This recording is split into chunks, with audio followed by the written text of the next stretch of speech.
Hi అండి, నమస్తే. Welcome back to my channel. నేను మహాలక్ష్మి. ఇవాళ మన వీడియోలో ఎంతో టేస్టీకరమైన మనకి రెస్టారెంట్ స్టైల్లో దొరికే ఈ బీరకాయ గురించి తెలుసుకుందాం. తయారీ విధానం వచ్చేసి ఇక్కడ 1-2 స్పూన్లు కానీ లేదా 1 స్పూన్ కానీ మీ ఇష్టమండి. ఆయిల్ ఎంత చేస్తారో దానిపైన డిపెండ్. దాంట్లోనే 1 స్పూన్ అన్ని వేడిశనగుళ్ళు, ఇక్కడ 5 ఎండుమిరపకాయలు తుంచి వేసేసుకోండి. 5 ఎండుమిరపకాయలు కూడా.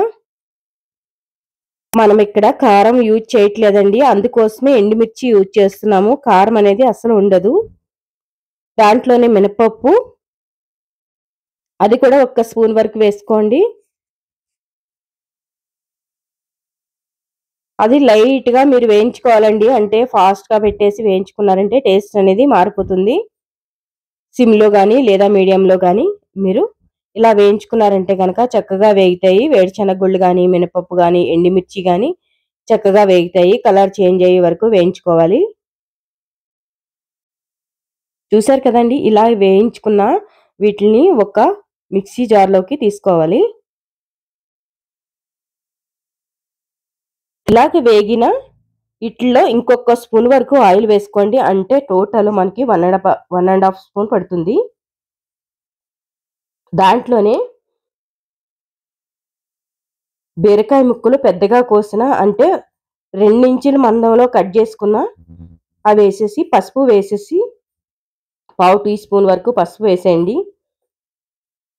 ఆయిల్ వేడెక్కగానే వేసేసారంటే కనుక ఆయిలే సరిపోతుందండి. మన గ్రేవీ చేస్తున్నాం కాబట్టి గ్రేవీకి మనకి టేస్ట్ అనేది బాగుంటుంది. ఈ విధంగా ఆయిల్ సరిపోలేదు అని ఆలోచన వద్దండి, మన గ్రేవీ చేస్తున్నాం కాబట్టి కమ్మదనం అనేది వచ్చేస్తుంది.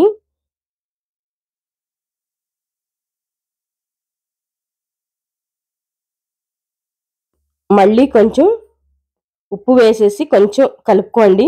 మనకి అప్పుడు దాంట్లో ఉన్న నీరు అనేది బయటికి వస్తుంది కాబట్టి మనకి కొంచెం వేగితే చాలండి, ఎక్కువగా ఏమీ వేగవసరం లేదు. దాంట్లో మీరు తగినన్ని నీళ్లు పోసుకుని మూత పెట్టేశారంటే కనుక 5 నిమిషాలండి, 5 నిమిషాల పాటు దీన్ని మూత పెట్టేసి బాగా పొంగొచ్చే వరకు, అంటే ముక్క ఉడికేంత వరకు ఉడికించుకోవాలి. ఇదే నీటిలో చాలండి, ఎక్కువ వేస్తే కనుక వాటర్ ఎక్కువైపోతుంది.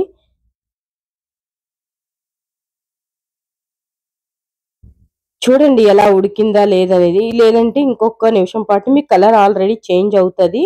ఉడికినట్లయితే కనుక కలర్ అనేది చేంజ్ అవుతుంది. మనకి దీంట్లో ఆయిల్ అవసరం లేదు, ఏం అవసరం లేదండి, అలాగే చక్కగా ఉంటుంది.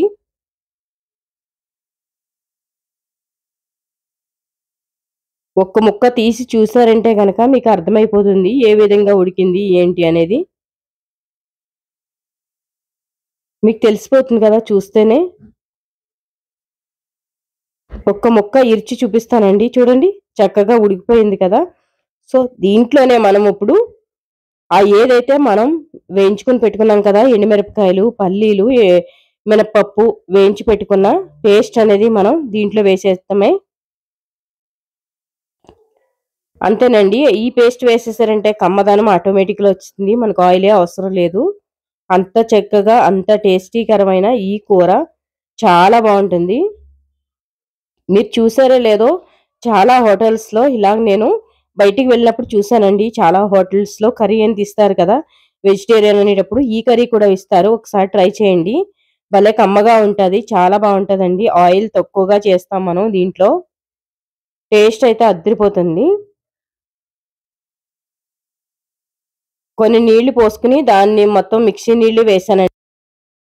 మనకి ఇలాగా మిక్సీ జార్లో ఏ అయితే వాటర్ ఉంటుందో అవి కూడా వేసేసుకుని ఇలాగా కర్రీని మూత పెట్టేసేయండి. 2 నిమిషాలు ఉడికితే చాలు, 1 మినిట్ అయినా కానీ మనకి ఆల్రెడీ వేగిందే కాబట్టి ఎక్కువగా ఏమీ ఉడకవసరం లేదు.